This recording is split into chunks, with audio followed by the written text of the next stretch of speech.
Industry friendly state आहे। या ठिकाणी आपण इन्व्हेस्टमेंटमध्ये परदेशी गुंतवणुकीमध्ये नंबर 1 महाराष्ट्र आहे। उद्योगधंद्यामध्ये आपण नंबर 1 आहोत। FDI मध्ये आपण नंबर 1 आहोत। स्वच्छतेमध्ये देखील देशामध्ये राज्य आपलं पहिल्या नंबरचं आलं आहे आणि म्हणून GDP मध्ये आपण पहिल्या नंबरला आहोत आणि म्हणून महाराष्ट्राचा होत असलेला विकास जो आहे वेगाने होतो आणि म्हणून विरोधकांना काही समजत नाही काय बोलायचं।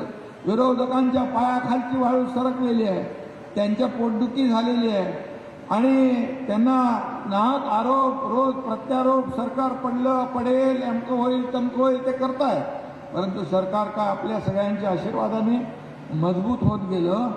आज 210 आमदार असलेले हे मजबूत स्ट्रॉंग सरकार आहे महाराष्ट्रामधलं। आणि जे आरोप करतात, रोज शिव्याशाप देतात, प्रत्येक कामाला विरोध करतात, ते सगळे लोकसभा निवडणुकीनंतर घरी बसतील, बेरोजगार होतील आणि तरुणांना रोजगार इकडे मिळेल। कारण पोटदुखी झाली त्यासाठी पण आपण काय त्याची व्यवस्था केलेली आहे। बाळासाहेब ठाकरे आपला दवाखाना ठाण्यामध्ये किती केलं, आयुक्त कुठे गेले, ठाण्यामध्ये किती केलं बाळासाहेब ठाकरे आपला दवाखाना 100 वर गेलोय। तिकडे पोटदुखी थोडी कमी आहे। मुंबईमध्ये 250 आणि राज्यामध्ये 700 बाळासाहेब ठाकरे आपला दवाखाना आपण केलेला सुरू केले।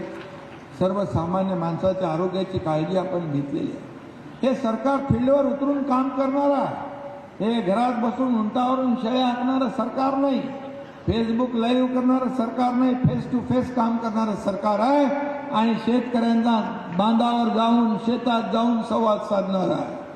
आणि म्हणून एक सर्वसामान्य शेतकरी कुटुंबातला मी देखील एक मुलगा आणि म्हणून मला या शेतकऱ्यांची कणव आहे, जाणीव आहे, सर्वसामान्य माणसांचं जे काही वेदना आणि दुःख आहे याला मला जवळून माहिती आहे।